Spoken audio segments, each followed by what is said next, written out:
L'UFC Tampa était la dernière soirée de l'année. L'événement s'est achevé par une belle victoire de Joaquin Buckley contre le très effacé Colby Covington. Buckley a d'ailleurs eu une année 2024 fantastique avec 4 victoires et il finit cette année civile à la 6e place chez les poids welter. Un témoignage de ses fantastiques progrès et de la nouvelle dimension qu'il a pris cette année.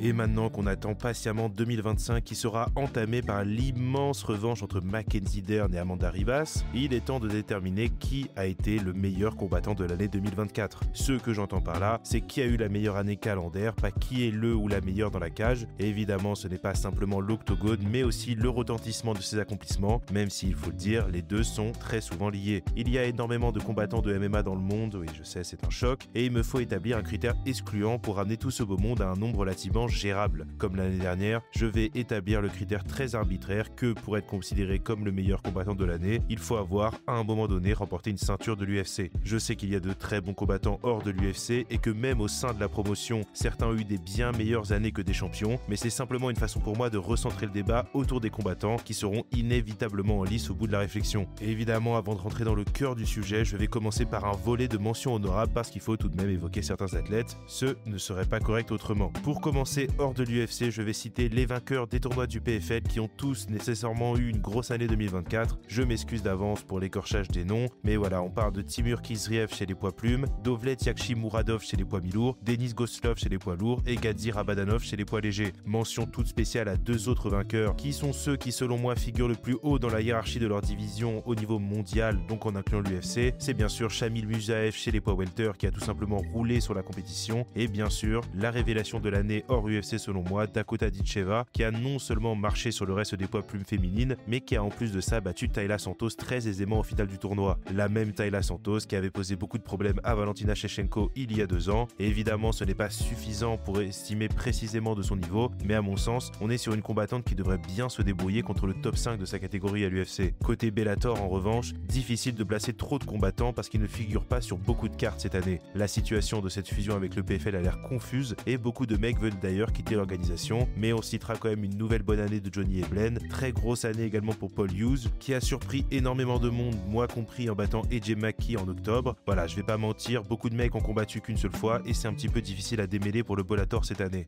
De la même manière, du côté de l'Asie, on est sur une année très pauvre en MMA. Je pense qu'il n'est pas indécent d'affirmer que le One Championship se détourne petit à petit du MMA pour se concentrer sur le pied-point et le grappling. On a eu peu d'événements du côté du Rising, mais s'ils conservent leur ceinture le 31 décembre, Shihiro Suzuki et Kyoshi Horiguchi méritent d'être mentionnés et une fois qu'on a un peu regardé ailleurs, il est temps de reparler rapidement de l'UFC. Évidemment, il y a un bon nombre de combattants qui méritent d'être mentionnés même s'ils n'ont pas été champions à un moment de l'année, donc on va passer rapidement dessus. On a déjà parlé de Joaquin Buckley, mais il y a un autre homme avec 4 victoires cette année, c'est Carlos Prates qui a explosé en 2024, comme plusieurs autres membres de son équipe des Fighting Nerds d'ailleurs. Jean Silva a remporté 3 combats, Caio Borralho a fait son entrée dans le top 5 des poids moyens, Mauricio Ruffi a fait très fort, aparté sans rapport, mais ils ont d'ailleurs une amateur de 19 ans qui s'appelle Anna Santos chez les poids plumes féminines, qui va faire un massacre en pro dans les prochaines années. Il y a bien sûr d'autres combattants à mentionner avant d'arriver au champion. Il y a notre français Nassourdine Imavov qui a battu 3 membres du top 10 en 2024 et qui va affronter Israël Adesanya dans ce qui ressemble fortement à un title eliminator. Diego Lopez n'était pas classé au début de l'année et on parle maintenant de lui comme d'un contender à la ceinture après 3 victoires en 2024. Renato Moicano a remporté 3 combats cette année, dont une victoire brutale contre Benoît Saint-Denis à Paris. Sharafutdin Magomedov a un peu plus installé son statut de prospect, achevant l'année avec ce KO formidable contre Armen Petrosyan. Chez les poids mouches, grosse année pour Assou Almabayev et Charles Johnson, qui sont tous deux invaincus 2024. Bref, il y a plein d'athlètes qui ont eu une belle année. J'en ai sûrement oublié plein, mais on arrive petit à petit aux gros morceaux, nos champions, et on va pouvoir travailler à partir d'une liste un petit peu plus réduite. Cette année, il y a eu 18 combattants ou combattantes qui ont possédé à un moment donné une ceinture. J'ai inclus le champion intérimaire Thomas Pinal et j'ai inclus Max Holloway pour sa ceinture BMF. J'ai pas poussé jusqu'à mettre Justin Gaethje, vous m'excuserez, mais de toute façon, vu qu'il a fini son seul combat de 2024 la tête au sol, il n'allait pas être un candidat bien sérieux. On va donc procéder par élimination pour nos champions afin de réduire un peu plus le cercle de combattants. Déjà, on va commencer par ceux qui n'ont tout simplement pas remporté de combat en 2024. Évidemment, il est impossible de les considérer avec un total de 0 victoire. Ainsi, on dit déjà au revoir à Leon Edwards, Alexander Volkanovski et Alexa Grasso qui nous quittent. 3 excellents combattants, mais cette année n'était simplement pas pour eux.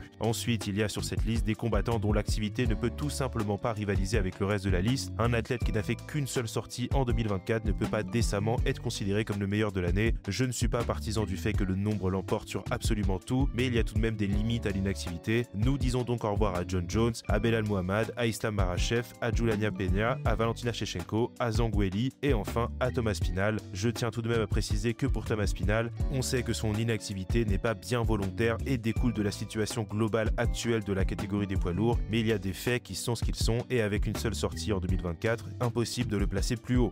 Ça nous laisse 9 combattants, mais comme vous le voyez, mes 2 premiers critères ont laissé quelques noms surprenants sur la liste, donc il va falloir dégraisser un petit peu au cas par cas encore. Tout d'abord, Sean Strickland n'a rien à faire là, il a perdu son titre à l'UFC 297 et il a remporté un combat lymphatique contre Paulo Costa quelques mois plus tard, une année loin de son 2023 qui était exceptionnel et il aura l'occasion de bien démarrer 2025 lors de l'UFC 312. Ensuite, évidemment, Sean O'Malley va lui aussi disparaître de cette liste, très bonne performance contre Balon Vera lors de l'UFC 299, même si Chito n'était vraiment pas un challenger crédible et méritant, mais il a aussi perdu la ceinture lors de l'UFC 306 contre Merab Dvalishvili dans un combat qui n'a pas vraiment mis en lumière les qualités du Sugar Show. Raquel Pennington va aussi être supprimée de cette liste pour des raisons assez évidentes. Elle a pris part à 2 des pires combats de l'année et elle me doit personnellement 1 heure de ma vie que je ne récupérerai jamais. Peut-être d'ailleurs la championne la plus anecdotique de l'histoire de l'UFC avec Nico Montagno et Germaine de Randami. Enfin, et ça me fait la peine de le dire, mais Max Holloway va aussi disparaître de cette liste. Incroyable combat à l'UFC 300, le moment de l'année sans aucun doute, mais il y a eu cette grosse défaite à l'UFC 308 qui ne permet pas de le conserver dans ce classement plus longtemps que ça.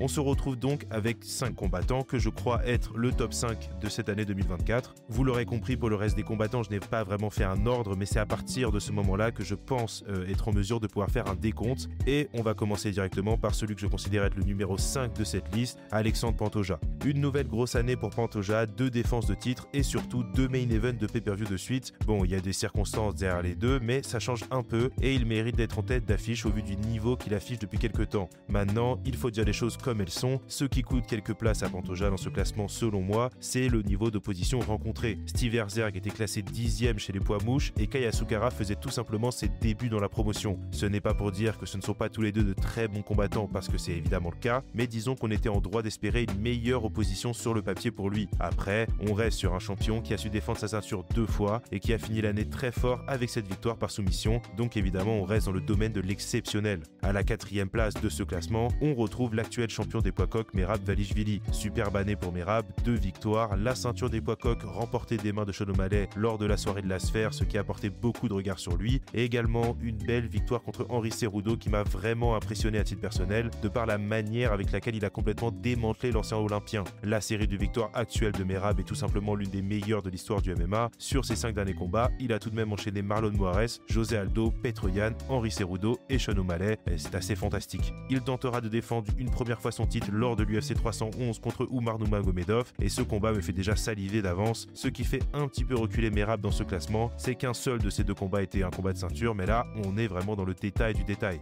Sur la 3e marche du podium des meilleurs combattants de cette année 2024, on retrouve Dricus du Plessis. Dricus est toujours le combattant le plus surréaliste et incompréhensible de la planète à mon sens. Je ne comprends pas son style, je ne comprends pas comment il fonctionne, mais force est de constater qu'il a eu une année assez fantastique et qu'il a été superbe tout au long de 2024. Il a remporté la ceinture lors de l'UFC 297 dans ce qui n'était pas franchement le combat de l'année pour rester poli, mais bon, il a quitté le Canada en tant que champion du monde quand même et c'est tout ce qu'il voulait sûrement.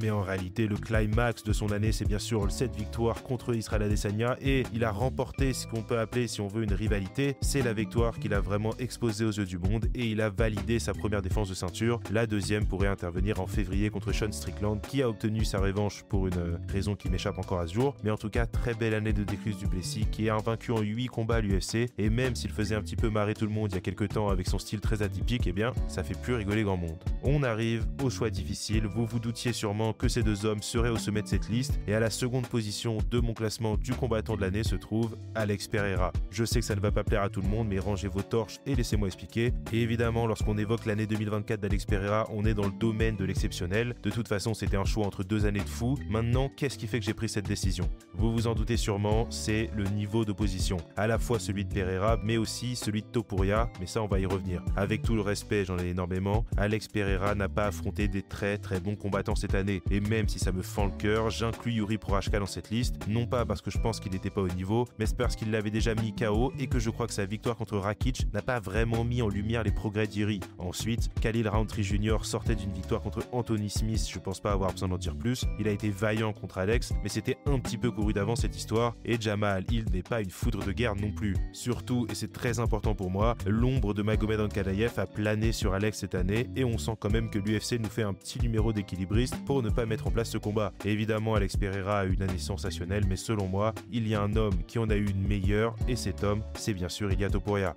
Ilia a eu une victoire de moins qu'Alex Pereira cette année, mais la qualité de l'opposition lui permet selon moi de passer au-dessus du Brésilien. Il faut comprendre l'ampleur de cette année pour le Géorgien. Il a mis KO Alexander Volkanovski et Max Holloway dans la même année calendaire, deux des tout meilleurs poids plumes de tous les temps, et surtout, Volkanovski n'avait jamais perdu en poids plume et Holloway n'avait jamais été mis KO. Deux exploits impensables donc, que Topuria a réalisé en à peine quelques mois, et c'est avant de parler de la dimension médiatique titanesque qu'il a pris cette année. Il est allé présenter la ceinture au Bernabéu, il a totalement explosé en popularité avec l'appui de la très grosse fanbase hispanique. Bref, c'est une année plus que parfaite pour Ilia Topuria et c'est véritablement, selon moi, l'une des meilleures années individuelles pour un combattant de MMA de l'histoire dans sa globalité. Voilà mon classement, voilà un peu mon final, vous aurez compris, il n'y a que les 5 premiers que j'ai vraiment classés, le reste j'ai dû faire un petit peu à ma sauce. N'hésitez pas à me donner votre avis, n'hésitez pas à argumenter dans les commentaires, vous savez que je lis souvent vos arguments, et en tout cas n'hésitez pas à vous abonner, à liker la vidéo, et nous on reparle bientôt. Passez tous une bonne semaine, salut les gars.